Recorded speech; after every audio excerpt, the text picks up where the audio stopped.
عزیزو امانت آئی سیدنا عثمان غنی کے پاس.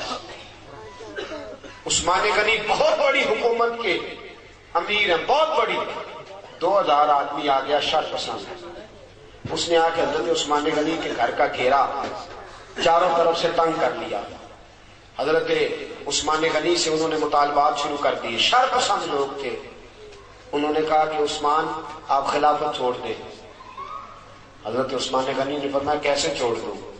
میرے رسول پاک نے فرمایا تھا عثمان اللہ تجھے ایک قمیص پہنائے گا، لوگ اتارنا چاہیں گے پر کبھی نہ اتارنا. فرمایا حضور نے فرمایا تھا نہ چھوڑنا، میں کیسے چھوڑ دوں؟ چاروں طرف سے گھیرا انہوں نے ڈالا ہے مکان کا. امام حسین پہ 3 دن پانی بند ہوا ہے. حضرت عثمان غنی پہ 40 دن پانی بند رہا. 40 دن نہ کھانا کھایا نہ پانی پیا. لوگ کہنے لگے عثمان بھوک پیاس نہیں لگتی؟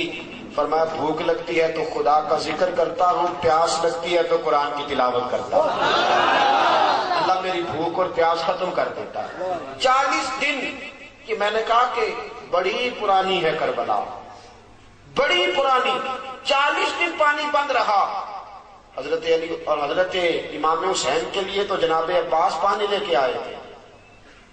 حضرت عثمان غنی کے لیے جناب علی پانی کا مشکیزہ لے کے آئے. حضرت علی پانی کا مشکیزہ لے کے آئے اور جب پہنچے دروازے پہ تو ایک ظالم نے تیر مارا، مشکیزہ پھٹ گیا، پانی بہہ گیا. حضرت علی المرتضیٰ کہنے لگے مجھے عثمان نے منع کر دیا تم سے لڑنا نہیں، ورنہ تم 2000 ہو. 2000 کے لیے تو علی اکیلا ہی کافی ہے. دیواریں ہلتی رہتی ہیں اور در کانپ جاتا ہے، علی کا نام سن کے اب بھی خیبر کانپ جاتا ہے.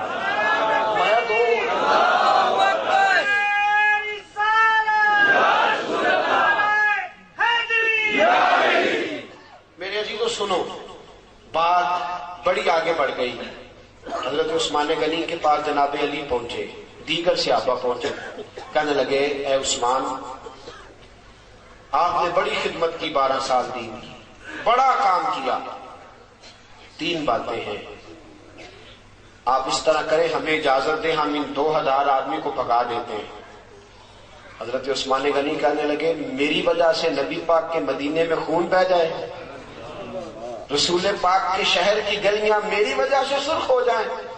عثمان کا گلا کٹتا ہے تو کٹنے دو، لیکن رسول کریم علیہ الصلوۃ والسلام کے شہر میں میں خون اور دنگا فساد برداشت نہیں کرتا. کہا پھر آپ اس طرح کریں کہ کچھ دنوں کے لیے حکومت چھوڑ دیں. آپ نے فرمایا حضور نے فرمایا تھا قمیض نہ اتارنا، کبھی نہیں اتاروں گا. صحابہ نے تیسری پیشکش کی، کہا کچھ دنوں کے لیے مدینہ چھوڑ دیں، کچھ دنوں کے لیے مدینہ چھوڑ دیں، کچھ دنوں کے لیے، پھر آ جائیے گا حالات ٹھیک ہوں گے. آپ نے فرمایا دوستو دیکھو میری داڑھی سفید ہو گئی ہے، پتہ نہیں کس گلی میں موت آ جائے. میں مصطفیٰ کے مدینے سے باہر نہیں مرنا چاہتا. یہ اسلام کا وہ حکمران کہ جس کے اوپر امانت آئی، شر پسندی ہوئی، حضرت امام عثمان غنی رضی اللہ تعالیٰ عنہ نے جان قربان کر دی، شہادت پیش کر دی، لیکن نبی پاک کے مدینے میں فساد نہ ہونے دیا. دوستو جناب علی کی باری آئی تو وہ بھی کوفے کی گلی میں شہید ہو گئے. حضرت علی المرتضیٰ رضی اللہ تعالیٰ عنہ ساری زندگی دین کے لیے کھڑے رہے، کوفے کی گلی میں شہید ہوئے.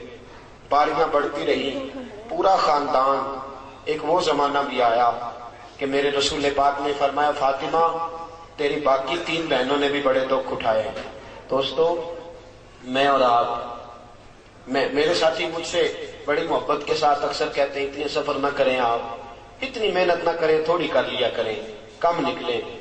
میں ان کی محبت کو وصول کرتا ہوں، مجھ سے پیار کرتے ہیں تو ایسے جملے بولتے ہیں، لیکن قسم اللہ کی جب میں رسول اللہ کی تبلیغ پڑھتا ہوں اور کتابیں، ایک ابو جہل کے دروازے پہ نبی پاک 2000 بار تبلیغ کرنے گئے. کتنی بار؟ اور حضور کو پتا تھا کلمہ نہیں پڑے گا. 2000 بار دروازے پہ دستک دی. اور دوستو بڑے دکھ اٹھائے حضور نے، بڑی تکلیفیں اٹھائیں. جو چیز مفت ملتی ہے اس کی قدر نہیں ہوتی. مفت ملتی ہے نا جو چیز، اس کی قدر نہیں. مجھے اور آپ کو مفت مل گیا یہ دین، کبھی بلال کی قبر پہ کھڑے ہو کے پوچھو دین کتنا مہنگا ہے، کبھی کھڑے ہو کے پوچھو سیدہ فاطمہ سے کہ دین کتنا مہنگا ہے، کبھی پوچھو امام حسین سے کہ کتنا کٹھن ہے یہ دین۔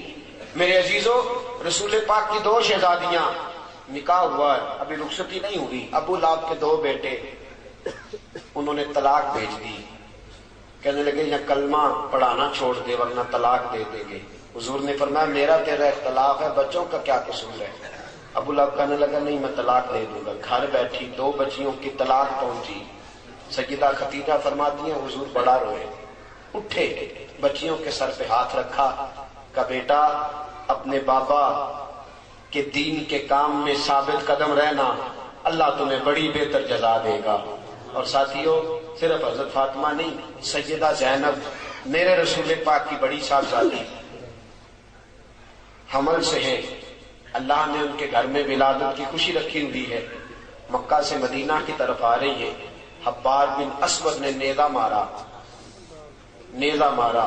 اونٹ بدکا اتنی تیزی سے دوڑا کہ آپ زمین پہ گری، بچہ خون بن کے نکلا، حالات بگڑ گئے۔